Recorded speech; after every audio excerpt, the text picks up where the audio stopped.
Сәлем достар, сіздермен бірге мен Еңлік, және біз бүгін менің отбасымның сүйіп жейтін тамағы чечевичный супты жасаймыз. Оның рецептісі қызық болса, ендеше менімен бірге болыңыздар. Ең алдымен біз етті турап аламыз да, ары қарай пиязды турауға кірісеміз. Пиязды ұсақ кубиктерге тураймыз да, бөлек ыдысқа салып қоямыз. Ал етті кубиктап тураймыз.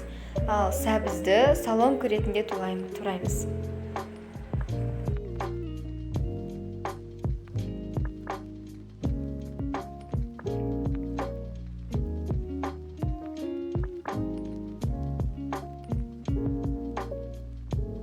Оны да бөлек ыдысқа салып қоямыз да, картопты турауға кірісеміз.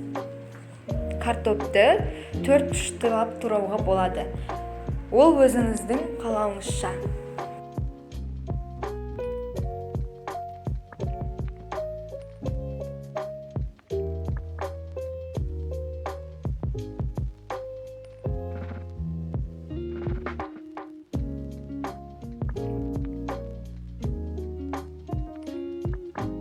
Картопты турап болғаннан кейін бөлек ыдысқа салып қоямыз.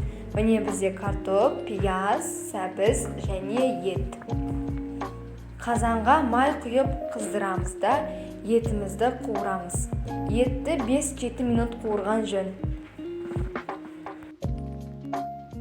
Еттің асты жабысып немесе күйіп қалмас үшін әр 1 немесе 2 минут сайын араластырып тұрамыз.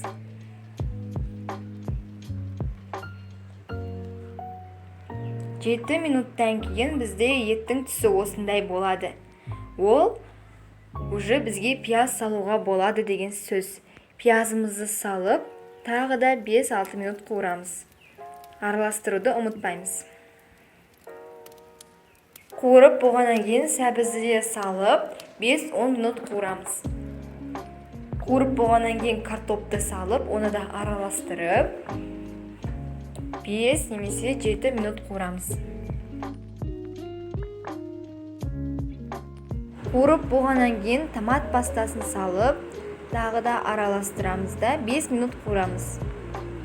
Қуырып болғаннан кейін суын құямыз. Сосын бір қайнағаннан кейін өзіміздің қалауымызша тұз, бұрыш саламыз. Сосын чечевицамызды жуып, тазалап, кептіріп, қазанға саламыз да араластырып қоямыз. Белгілі бір уақытта піседі, ол сіздің қазаныңызға немесе астында жанып тұрған отқа байланысты. Міне менің чечевицам дайын. Мен видео түсіруді, чечевица қалай шыққанын түсіруді ұмытып кетіппін. Кешіріңіздер, кішкене аз ғана қалған кезінде ғана түсіріп үлгердім. Егер ұнаса, видеоға лайк басып, маған тіркелуді ұмытпаңыздар.